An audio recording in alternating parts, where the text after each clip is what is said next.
Welcome to the Field Lab podcast. We know that you're all here because you're passionate about health, learning about true health. Maybe it's keeping your health, maybe it's finding your health, maybe it's helping someone else with their health. We all have different reasons why we're here. If you run a human day connected to a really good environment that's filled with light, water, magnetism, that's filled with love and community, that is how humans default to health.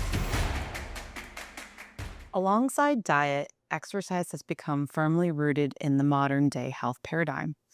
Whether you've lost your health and want it back, or have your health and want to keep it, you're told that exercise must be part of the picture. And there's no doubt humans need to move. We were built for it. But do humans need to exercise? That is the question we set out to answer. In part one, we talk about the exercise culture, the difference between exercise and movement, share how our personal history with exercise shaped our current perspective, and address whether or not everyone should be exercising. In the deep dive part 2, we talk about what your response to exercise means about your deeper health, how the environment you exercise in matters most, the role of movement in human function, and some best practices for incorporating it into your life in a way that supports true health. I want to remind you that all deep dive episodes are available only to members of the Field App Network. These discussions take you deeper into the biophysics and provide action steps you can implement to build more health. Membership also provides you with access to an entire learning ecosystem filled with courses, blogs, and Q&As. To become a member, head over to the link in the show notes. Now let's dive into the episode. Exercise is it's a funny topic because I think with cholesterol or calories, like there are a lot of people who question the paradigm, but from what I see, everybody seems to think exercise is ubiquitously always beneficial and everybody should be exercising. So I think we should, off the bat, kind of address the question, is exercise important and what role should it play? And probably is exercise what makes people healthy. Yeah, I think what we should Yeah. define that we always recently have been going back to old intake forms from patients, and there's one section on there that says like what do you do regularly for your health? And it's probably 8 out of 10 times I eat healthy, I exercise. Like that is what people resonate with, that makes them healthy.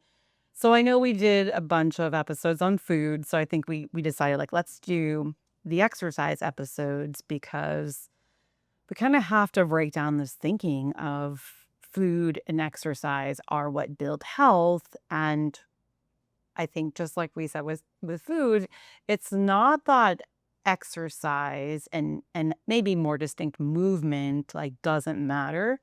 It's just not the pillar of health that has sort of been sold to the public. Right. So you won't restore your lost health through diet and exercise alone. Exactly. Okay. And in fact, we are in times in 2026 where it could actually steal some of your health, depending on your personal context, your redox potential. We're needing to have this conversation because there are times when exercise could actually maybe steal some of your health. Right. Which I think people would potentially be shocked to hear. Yes. Now, I think it's important to keep everything very distinct. That does exercise matter? The answer is sort of not how we're told that it matters. And also that it isn't what builds health. Right. How did we get to the point where, along with diet, exercise became like what people assume is 50% of how you build your health or maintain your health or restore your health?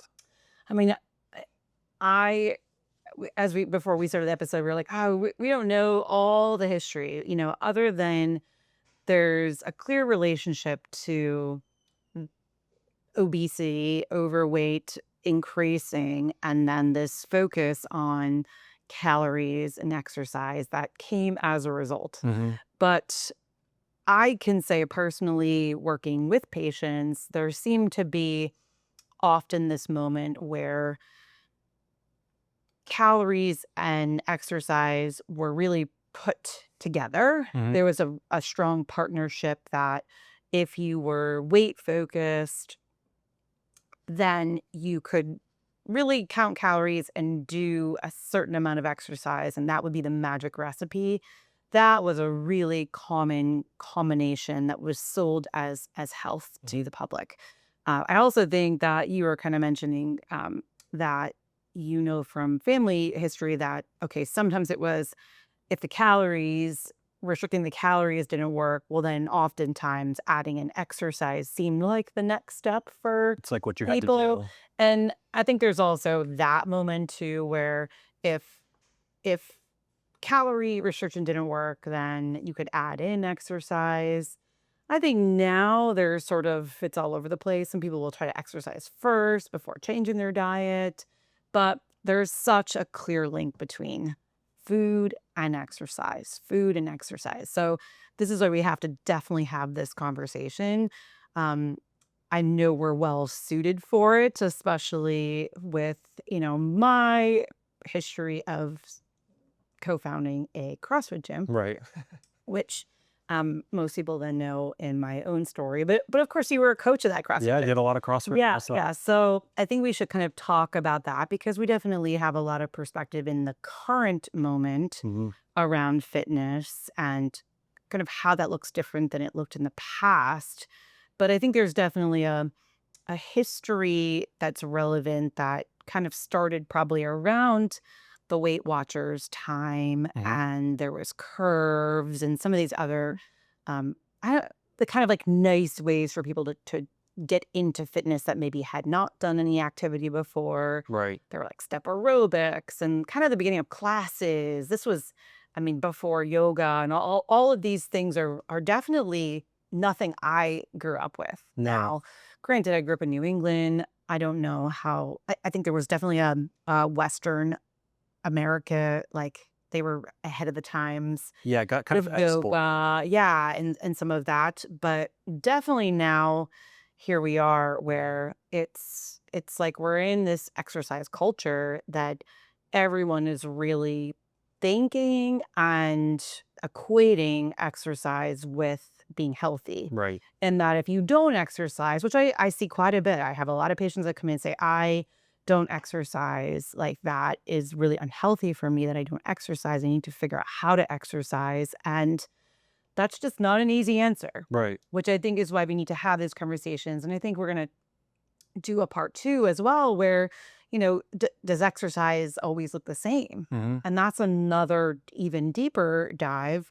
But it's complicated because unfortunately we have increased this exercise culture because people are just generally not moving. Mhm. But then this goes back to indoor lifestyles. Right. And the exercise got so intense. Like everything now is about intensity and being really, really like the workouts being hard and being sore and being dead after. So it moved from, I kind of remember curves and that whole, Gentle, yeah, yeah. it was like pretty, it wasn't easy, but it also wasn't CrossFit. So we've gone from exercises being what it was previously to something now that's totally, it's transformed in a big way. Which I think is because it's not working. Yeah, I think people then up the, to try to up the Yes. game and I mean, we our sort of experience comes back to CrossFit where, in the gym for, a number of years. So yeah. I can say that seeing it evolve from when I personally started in 2015 to when we started the gym in 2017 to when then we sold the gym like 6-ish years later, Mhm.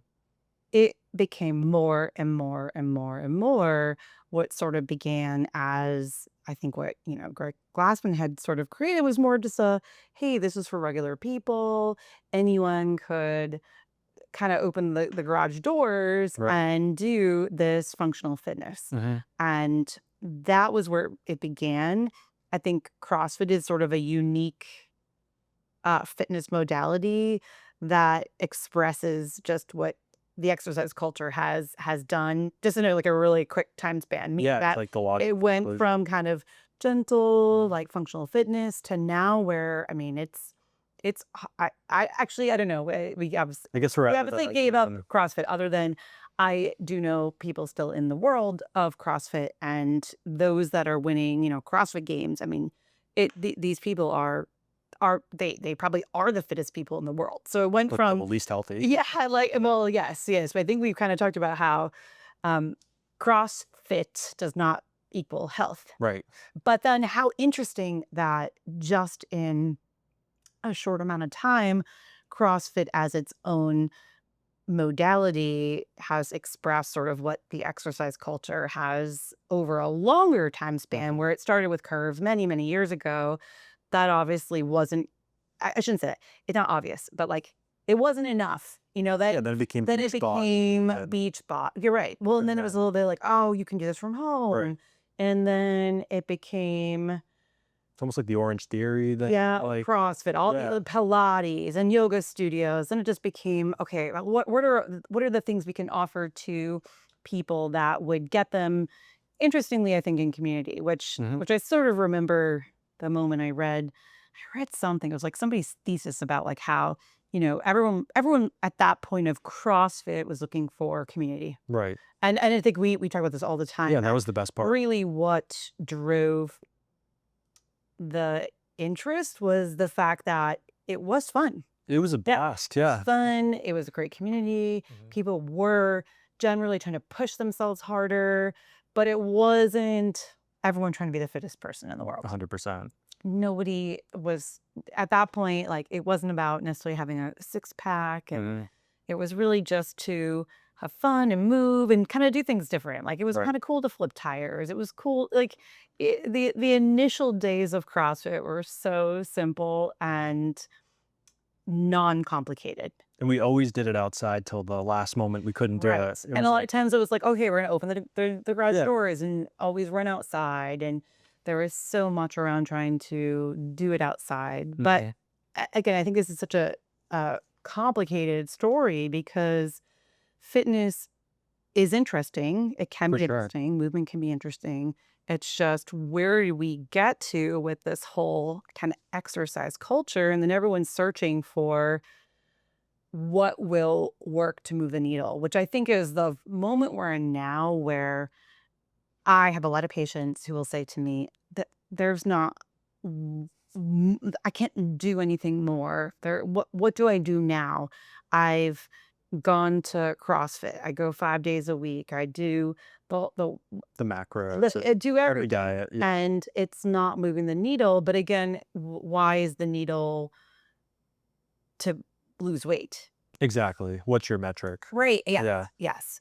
But I think that Mhm. it's this deeper story that we wanna have about Right. exercise. Yeah, and I do see people tie it now proactively to maintaining their health. So it moved away from strictly weight loss into actually what you do to be healthy, Yeah, which so we obviously referenced. I think now it's that has become more of a definition of health, Health, yeah. that in order to be healthy, Mhm. you have to eat healthy, you have to exercise. There's other pillars now that are sort of becoming Those are the big ones, though. always comes back to eating healthy food, Mhm. which is sometimes tough to define what that even means, which we've talked about, but then to exercise. But then it's difficult because people don't think about exercise as actual functional fitness. Exactly, yeah.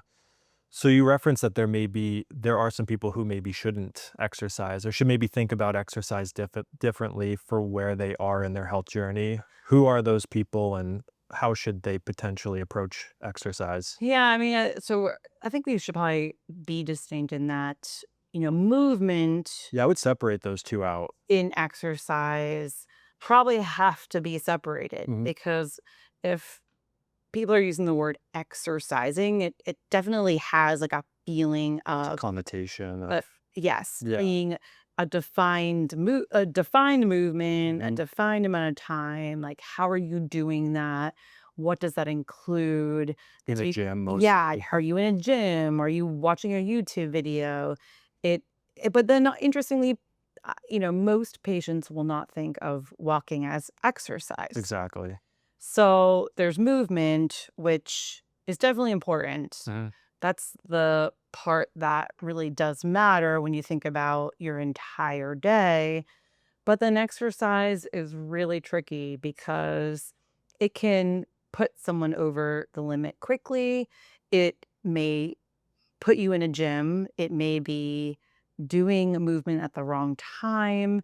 It might be doing movement that's not right for you. And how do you really know what to do? Unfortunately, if you're going into a gym, if you're doing this with a trainer, they probably don't know biophysics. More than likely. Do not know anything. Unfortunately. Yeah. So, although I think, Erwin LaCour, this just made me think about Erwin LaCour, like Mm, Nat Move. There's definitely a few people in for sure. the movement space, but interestingly, he uses the word Yeah, I movement. never thought about that. And it's always outside. It's really focused on proper breathing, and Mhm. that's it. This is actually a random thought, but I still remember when I was first trying to break down the paradigm of exercise as somebody who did it pretty much every day of the week Mhm. and also owned a gym. I think one of my first moments was when I was introduced to Erwin LaCour's work, and he was talking about overbreathing. And I realized very quickly, go to a CrossFit gym, there's not one person who's not overbreathing to be able to work harder. 100%. Yeah. And that was a real light bulb moment Mhm. for me that then kind of started shattering the biophysics Mhm. way to think about exercise that then, really was just game changer. 100%. Yeah. Changed everything. Yeah, where then should you be doing any movement that's requiring you to open your mouth and breathe through your mouth in Mhm. order to push harder? Right. That I would always use as a limiting factor. Mhm. So that's when you know it's exceeded what your capacity should be. Yes. Yeah, it's Yeah. becoming more of a stressor. Yeah, yes. I mean, again, these are probably some deeper dives Yeah. things, but I think from the standpoint of like anyone, if you're doing movement currently Mhm. and that movement is requiring you to do mouth breathing to Right. achieve it, You, we, I would tell you, you should step back and rethink that movement for Mhm. you.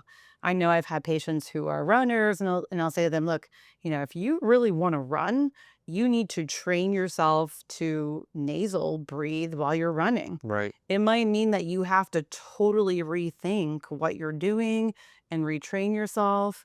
But I have had patients retrain, and they'll always say, gosh, I run so much better, Mhm. and it feels better too, which is such a defining moment Right. for movement that's healthful Right. versus exercise that could actually be draining your health. Okay. Gotcha. So if they aren't well and they're working on their health and they maybe identify with having a not great redox, is that somebody who should maybe reframe their thought around exercise? Definitely. Okay. Yeah. So if you're somebody who's exercising at the gym, you have followed along, you're now questioning your own personal redox potential, you're starting to think through the lens that we're talking, and you might really be then questioning your overall health state, then you probably have to think about the exercise that you're doing. Are you doing this exercise in a gym? Are you doing it at times that make sense for your health? Or are you doing what's available to you Mhm. Yeah, what because you you know. think that you're supposed to be doing exercise for health? Right. Which I know for us, we sort of got forced to stop exercising because of, the wonderful 2020 moment in Mhm. our own timestamp that if that hadn't happened where the pandemic forced the gym to close, Right. I mean, we were I know you and Michaela and, everyone in our circle went to the gym regularly Yeah, every day. every day. Mhm. And we were forced to close the gym. So that was an interesting moment that I know we had all personally talked about, like, oh my gosh, what are we gonna do? Although I think we were at the moment already of like kind of trying to transition because we were learning all these things and it was like, okay, Right. now we're gonna do this all outside. Mhm. Because I know at that point we were all still worried, like, how are we gonna be healthy if we don't do this every day? It was like there was so much fear. Yeah, there's definitely it was a real moment where our brains were still very programmed to exercise being for health. And I only felt good when I exercised, so I was really freaking That's out. right. That's right. I know Michaela had said the same thing She never too, felt good when she exercised. I only but felt always good. thought she had to exercise. Yeah, yeah, Remember? because I told her Yes. to. Yeah, I think I That's my remember fault. Michaela was like, "I'm gonna be fat if I don't exercise." Yeah, and I think it was just what we did. We did it together, and that's Yes. how we You did it. you just Yeah. it's what you do to be healthy, but I remember I couldn't function without exercising in the morning. That's why I had to go at 5 AM because the rest of the day would be like I would be bloated and have no energy, couldn't sleep. Mm. Like, everything depended on the workout. Which I think is a lot of people. Mhm. I think Michaela kind of that's a lot of people too, especially women, where Mm. you feel very like tied to you must exercise and eat well to like maintain maybe. Mhm. And then I think, Chris and I were, of course, we're ways go back to like we're a little older. Like we kind of didn't need the exercise to feel well. It wasn't so much about that. It was just definitely this like health focus, longevity. We're getting older. You must keep your muscles. Like all the ideas that are kind of wrapped in our heads around exercise. And it's really unfortunately a trap Mhm. because I know now looking back, I often think, gosh, those 5 years that I like intensely CrossFitted probably most definitely stole from my own personal redox potential. Thankfully, not enough that it seems like it impacted the journey of getting um, some of that back. Right. But it's it's not how that's discussed at all. Mhm. And I don't mind sharing, like, the first time that you looked at my labs, you're like, "Oh, you're every CrossFitter." You're like, "You're a Yes. 65-year-old Oh, you're CrossFitter." right. I was like Hmm. and I don't think I fully comprehended what you were saying at the time, Yes. but in hindsight, it was pretty bad. Even though on Yeah. the surface, everything looked good and was performing in the gym at a deeper Right. level, I mean, it was yes. going very badly. Let's okay, so let's use you as like the personal context of like, okay, you looked good, muscles, like all the things that in the mirror, like visually, people are wanting. Striving If you're for. going to the gym, try especially at CrossFit. If you're doing CrossFit, probably you have some aspirations for something that might be a six pack. Right. Pretty Yeah. standard. Or like achieving it, something you're trying to achieve. Yes. Where now that you're reminding me that, I think I will say this always. I did I had none of this perspective.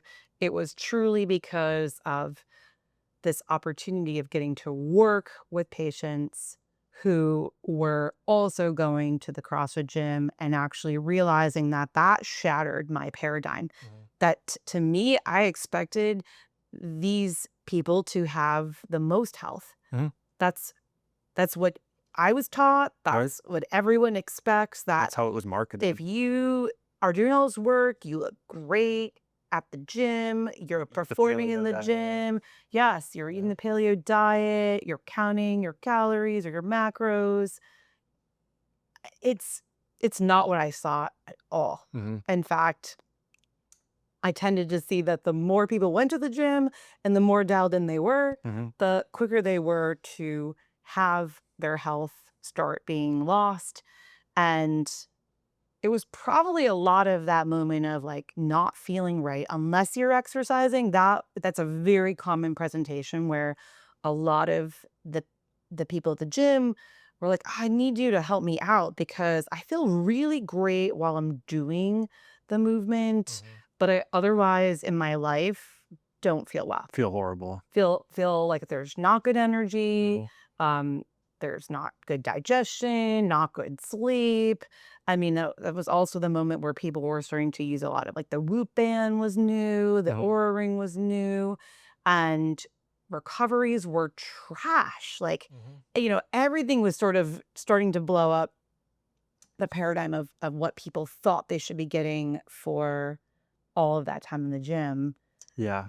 But such a wild ride. I also think like the Aura ring. I remember, before I knew anything really about EMF Mhm. and all the things that came with that, I wasn't really a doctor of the Aura ring because it was when I had gone to do my new fit training, Mhm. and there was a strong biohacking community in Austin, Texas. So I had never been exposed to any of these things. And somebody there was wearing the Aura ring. It was like first gen. I remember getting it and thinking, oh, this is so interesting. I can actually, before I knew any of this, like prove that, gosh, this is like really promoting health. Even my own personal use of it was confusing. Right. But then I did realize very early on that, the algorithm started changing. Yeah, I remember the Whoop would be like, it wants you to work out. You Right. only get a good score if you worked out, Yeah. and then Aura was kinda different. Yeah. It did put more emphasis on, like, maybe the sleep, but Because it also wasn't really marketed toward, like, the fitness side right. at the very beginning. It was only It still had after a the bias. the pandemic that it started shifting. Right. Obviously, now it's blown up. Right. Initially, though, it was a little bit different. The Whoop, though, was very fitness focused, Mhm. and it didn't seem to align at all with the Oura Ring data. Mhm. Because um, I did a little we I did think we wore both yeah. of them for a while Yeah, we did, and they did not match at up all. at all. Mhm. Everything about Whoop was trying to tell you that that was great, Mhm. and the Oura Ring was definitely not about that. No. Yeah. Yeah, I mean, It's so it's wild. such a It's a journey. complicated conversation because even just talking about does exercise matter? Right.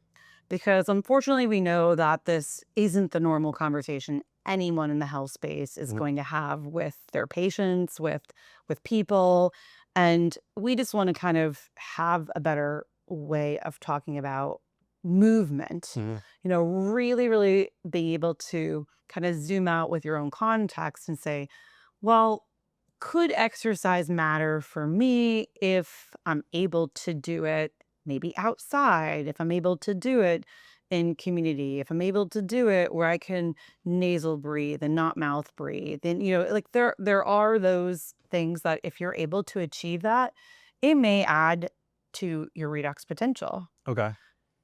But it's in the like normal context, That's not the case. I I wish it were. It's Mm. just there isn't really an exercise modality. I mean, we struggle with it because there's nothing to really do for No. exercise that's in a group setting, Mhm. especially if you live in a place where it always ends up being then done indoors. Right, which we did the rucking for a long time, which was great. Yeah, yeah. I mean, then it's just being okay with not having to do organized exercise. Exactly. Yeah. Yeah, But letting it there's walk. lots of ways to do movement. Yeah. And that's a more interesting challenge, I Mhm. think, is to figure out like how can you add movement to your day Mhm. that then allows you to achieve these things without having to drain from your redox potential. Right. But that definitely exercise does not generally equate to being healthier. Gotcha. So by chronically over exercising in a poor environment at the wrong time, you're actually draining that redox potential slowly. And if you don't have redox potential, then that's gonna manifest into some bad things. Exactly. Okay. Yeah. I mean, and this is why, like, the part two, we'll Mhm. kind of talk about, why did you feel good whilst you were moving Mhm. versus maybe a Michaela who never felt well while they were doing it versus maybe like a me that was sort of more That's neutral. fine. But that's all really important Mhm. because clearly everyone's going to have their own unique experience with exercise. Mhm. You need to understand it for you and then try to figure out how you make that become movement Mhm. versus only thinking about it as like an organized exercise, Right. like something you have to program into your day. It's it's really important to figure out how to just properly move and Mhm. create a lifestyle that kind of adds that back into your day. So even if you have poor redox, maybe you're working on your health, you should do some movement, but maybe you shouldn't do structured Yeah, it might exercise. be walking, which, sort of has just gotten a bad reputation of like it's not exercise, but Mm. it really can be a great It's like what exercise. humans were built to do. Yes. And I mean, I think sometimes though the transition's difficult. So I know you use the word rucking, which probably haven't talked about much, but that was something that again, maybe we can talk about in part two, where, okay, if you want to increase the intensity of the walking, then you could add some, weight to your upper back and actually do that movement with more weight. And that's way more functional and kind of can challenge you because Yeah, humans do love challenge. 100%. Comfort is a slow death. That was kind of the slogan that we always thought about when we were rocking that, this can be hard work, but which I think is why CrossFit Mm. was so interesting, was that it really did appeal to the human desire to push yourself harder, Yeah. to not necessarily just do everything in comfort, Mhm. which is again like the trap, because then Right. you want to do more, more, more, because then what are you trying to achieve? Like, what's the goal? Mhm. Is most of the time the goal was to then see what you were capable of doing, Mhm.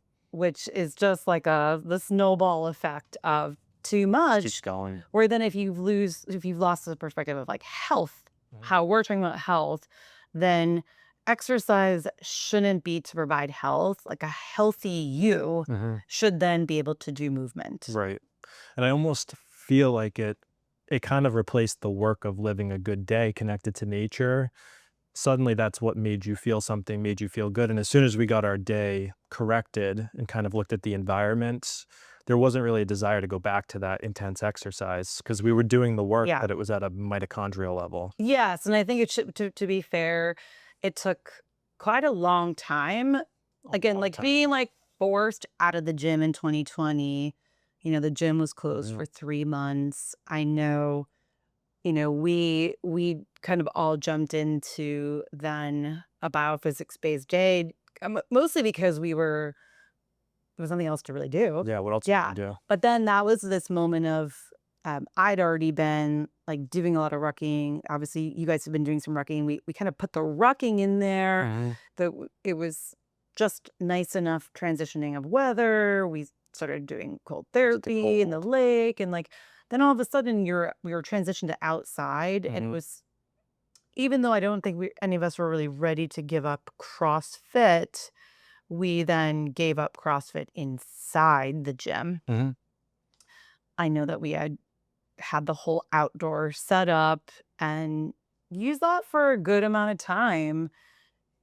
And I don't know exactly how long it took, but I know there became that moment of realizing, gosh, we're not tied to having to do this formal exercise every day to feel good Right. You or just to felt. feel like, you're checking the box for Mhm. health today, Mhm.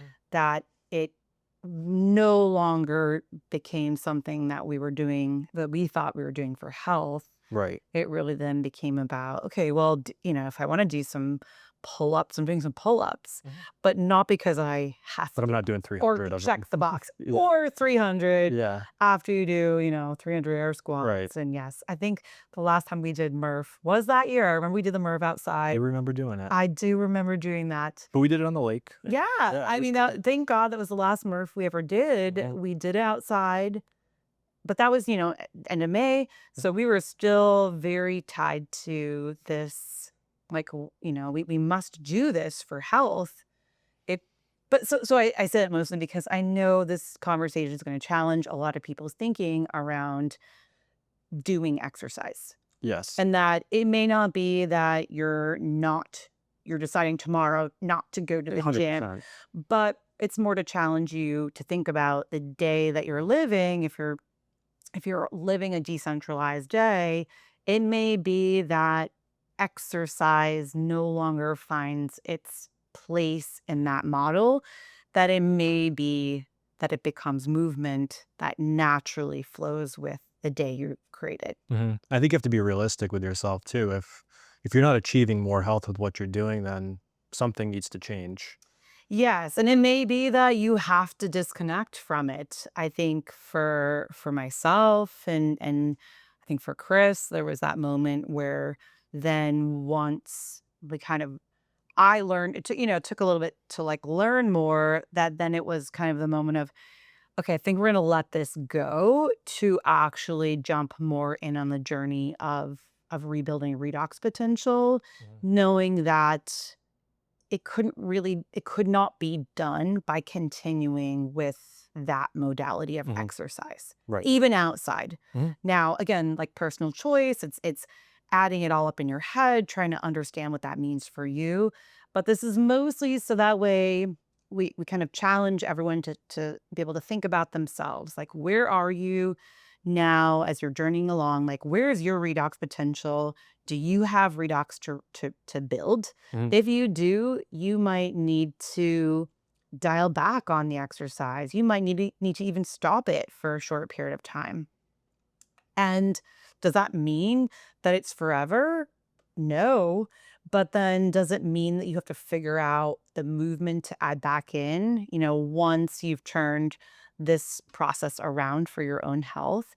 Yes. Mhm. Does maybe a younger person have a little more in their redox potential bank depending on their context? Maybe. Maybe. Um, but it's so important to just not place exercise as, okay, if you're not well, you need to go exercise, Right. That was because yeah. that is really a terrible recommendation Mhm. from the healthcare side, that this is a one size fits all. There's Right. exercise for everybody.